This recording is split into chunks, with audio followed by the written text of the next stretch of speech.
Congo. Merci Gislain Odele-Kanga d'être avec nous sur R7. Vous êtes président du mouvement citoyen des consommateurs en République du Congo, en sigle MCC. Nous allons évoquer les dernières évolutions sur la problématique d'accès à l'électricité au Congo-Brazzaville. Brazzaville qui, comme vous le savez, est de plus en plus frappé par un manque criard d'électricité depuis la chute des pylônes de transport électrique à Tielampo le 24 septembre dernier. 3 semaines après, finalement, le procureur de la République André Oko Ngakala s'est rendu sur la scène du crime après que Adou Ganga et ses équipes aient amorcé déjà les travaux de réparation. Je vous propose de suivre un reportage et on revient sur le plateau pour le commentaire. Suivez. Cette descente sur le chantier de réparation de la ligne Pointe-Noire-Brazzaville sur le tronçon poste très haute tension de Mindoulou et de Tielampo a été une occasion tout indiquée pour le procureur de la République de toucher du doigt la situation réelle qui a occasionné la chute des pylônes, causant ainsi un déficit d'énergie électrique, d'où l'instabilité de l'électricité à Brazzaville. Quand on cisaille comme ça, on perd maintenant l'équilibre. Après on pousse, puis il tombe.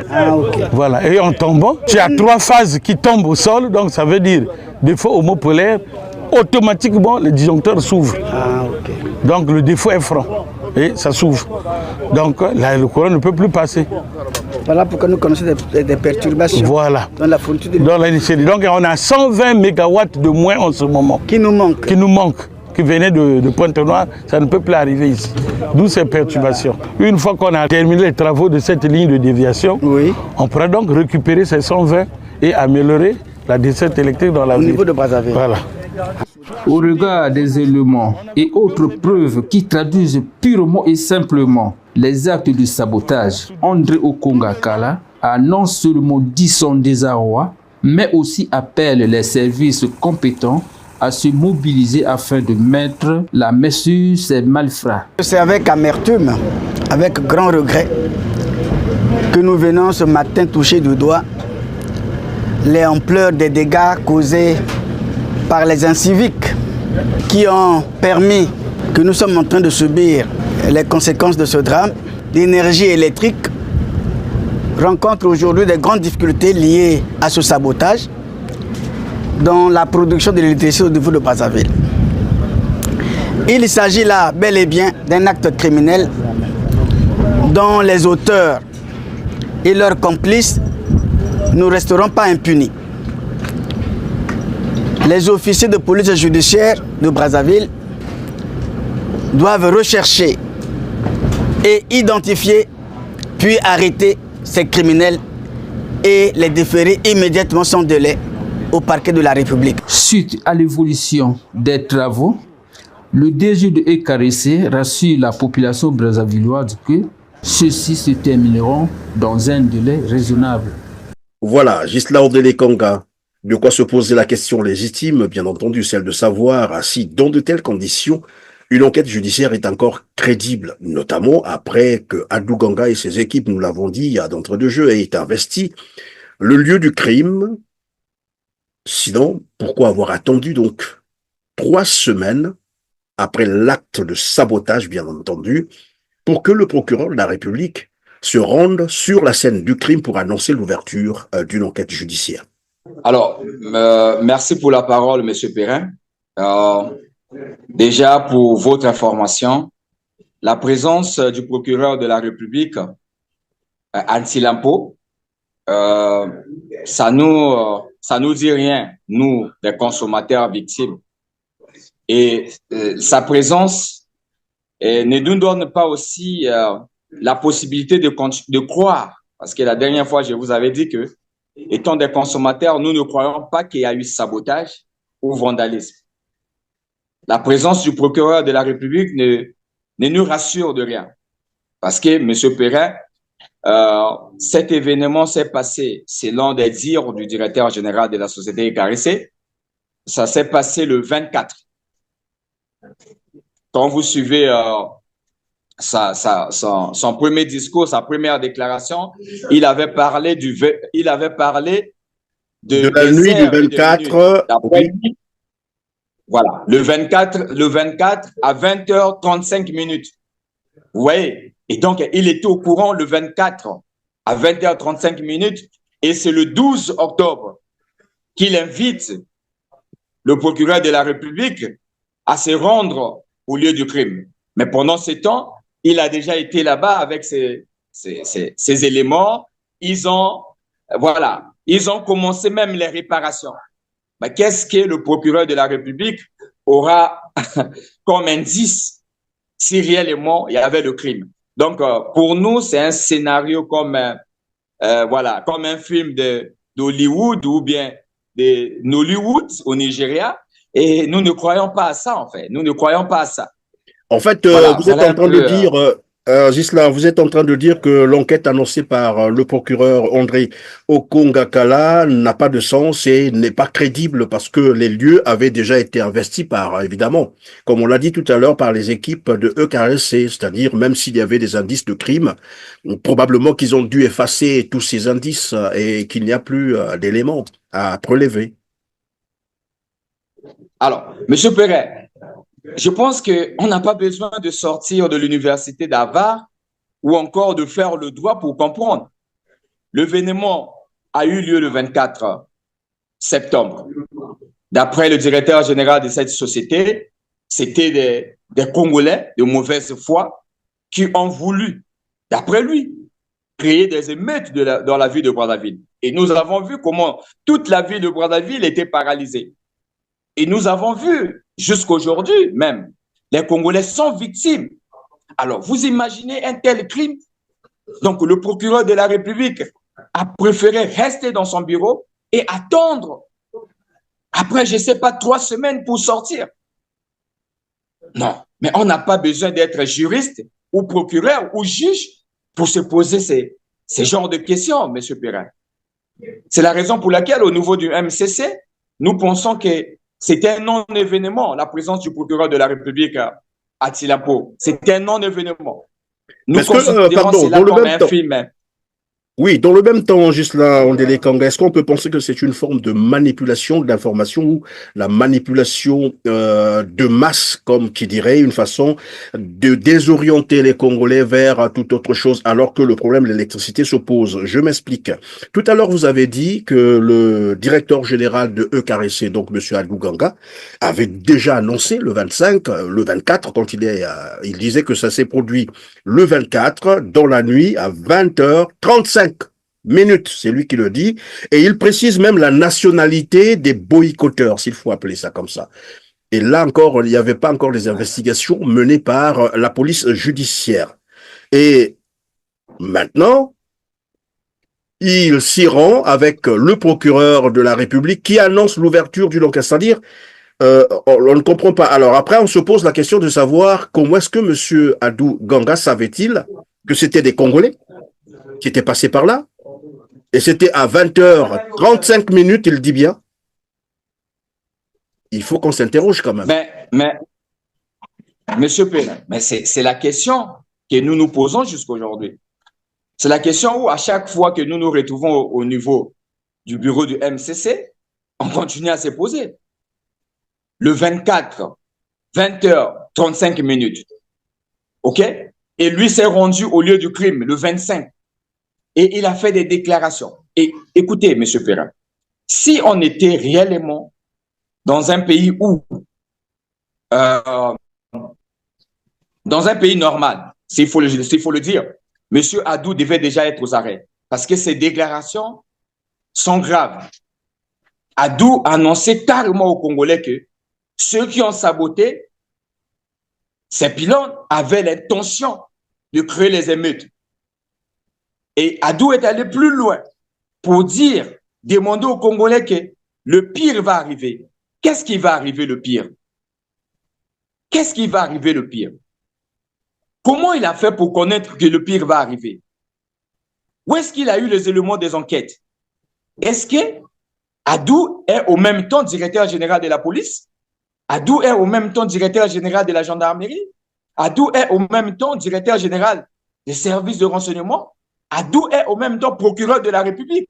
Mais vous avez suivi la déclaration du procureur de la République. Mais pourquoi le procureur de la République, hier, n'a pas parlé du pire qui va arriver? Pourquoi le procureur de la République n'a pas déclaré que ces pylônes ont été sabotés à cause des émeutes qui devaient y avoir lieu à Brazzaville. C'est là où je dis que ce monsieur est en train de nous distraire. Ce monsieur est en train de mentir. Mais le pire et le mal, c'est que le monsieur est en train de mentir à toute la nation. Pour nous, ce monsieur est en train de se moquer des Congolais victimes. Il se moque des Congolais victimes. Ce monsieur sait que les Congolais sont victimes de son incompétence. Oui, mais je crois que dans une de ses déclarations aussi, je crois qu'on peut retrouver ça dans un reportage que je vais proposer tout à l'heure, un extrait, Adou Ganga dit également que le 23, puisqu'il parlait en termes d'avant-hier, et là nous sommes, je crois, le 25, donc avant-hier, dont il disait c'était le 23, à 12 heures, des pylônes avaient également été sabotés, je crois, au niveau de Makabandilou. C'est ce qu'il dit dans le reportage. Il donne l'heure, il donne la date. Et donc, ici, on peut se poser quand même des questions légitimes. Adou Ganga sait depuis un certain moment que des actes de sabotage sont en train d'être finalement opérés contre, évidemment, les pylônes de la EKRC. Il connaît les dates, il connaît les heures exactes, bien entendu, et qu'il ne fasse intervenir la police judiciaire que 3 semaines après. On peut quand même se poser la question si M. Adou Ganga ne connaît pas, évidemment, ces équipes qui boycottent ces pylônes. Sinon, comment sait-il les dates et les heures précises? Et ne faire intervenir, comme je l'ai dit tout à l'heure, disons la justice, qu'après 3 semaines. Mais, Monsieur Perrin, là, vous venez même d'aider la police nationale, vous venez d'aider les services de la justice. Moi, je pense qu'à travers votre raisonnement, le procureur de la République peut se saisir. Alors, Monsieur Perrin, bon, restons toujours dans cette même élan des idées. Pardon, juste là, on risque d'oublier, je vais proposer donc un extrait à nos téléspectateurs, là où monsieur Adou Ganga parle d'avant-hier à 12 heures, au niveau bien sûr de Makabandilou, un pylône avait été boycotté. Suivez. Avant-hier, à midi, dans le quartier de Makabandilou, sur la ligne 30 kV qui part de Djiri vers Mukondo pour alimenter effectivement le quartier de Mukondo et les stations de reprise d'eau, cette même ligne continue jusqu'au centre-ville. On a vandalisé un pylône qui est tombé, entraînant ainsi des délestages accrus au niveau du centre-ville. Aider la force publique à démasquer ces gens. Leur but, c'est de créer l'émeute dans le pays.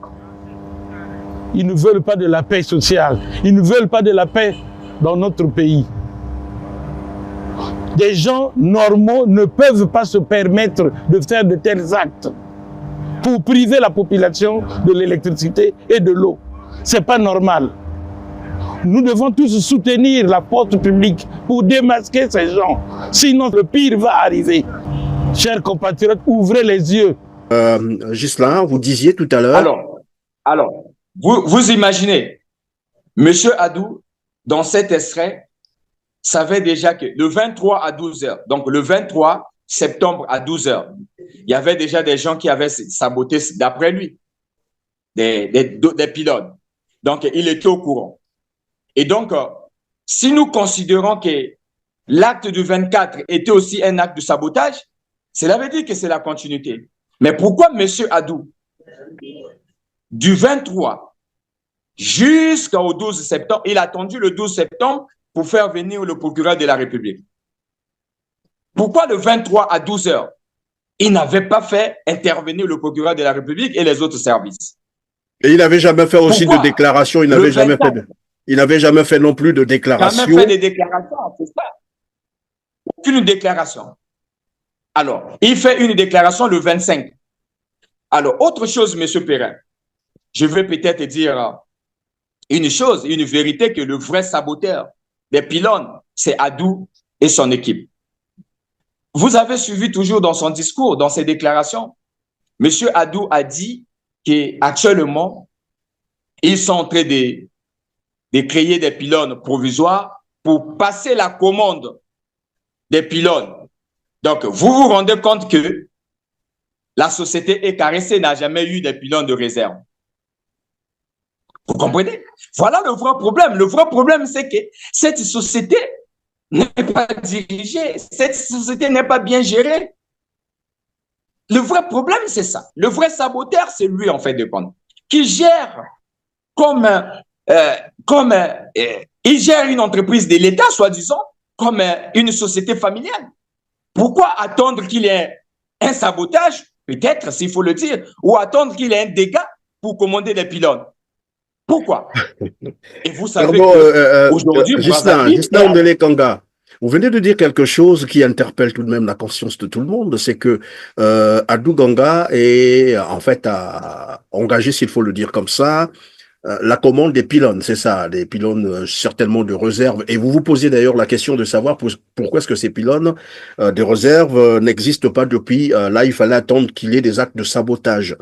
Est-ce que maintenant on peut comprendre que ces sabotages expliquent désormais la vraie intention d'Adou Ganga, c'est-à-dire il fallait organiser ces sabotages pour justifier finalement la commande des pylônes de réserve, et que dans cette commande, probablement qu'ils vont encore surfacturer comme d'habitude, ben ça va leur permettre probablement de se faire de l'argent, de se faire les poches, et qu'il fallait passer d'abord par le sabotage. Alors, en fait, c'est une hypothèse que je pose. Hein. Oui, ça peut être une hypothèse, c'est-à-dire ce que les Congolais doivent retenir actuellement au sein de cette société. Déjà, je peux informer les Congolais des dernières enquêtes que nous avons menées. Il y a un cabinet qui est en train d'auditer la société Ecarissé. Mais je peux vous rassurer que cette société n'arrive pas à auditer la société Ecarissé parce que l'argent sort sans des justifications. Mais nous attendons les résultats de cet audit. Vous comprenez? Donc, en fait, votre hypothèse peut être une base normale parce que le plus grand problème de cette société, elle est mal gérée. Elle est mal gérée. Monsieur Perrin, aujourd'hui, Brazzaville est alimenté par une électricité qui doit quitter Pointe-Noire. Cela veut dire que la ligne qui ramène de l'électricité de Pointe-Noire à Brazzaville, c'est la ligne la plus importante. Alors, vous vous imaginez que aujourd'hui, la société Ecarissé n'avait pas des éléments de réserve au cas où ces pylônes devaient se retrouver dans le problème. Là, il a promis commander, on ne sait pas quand sa commande va venir. Donc, en gros,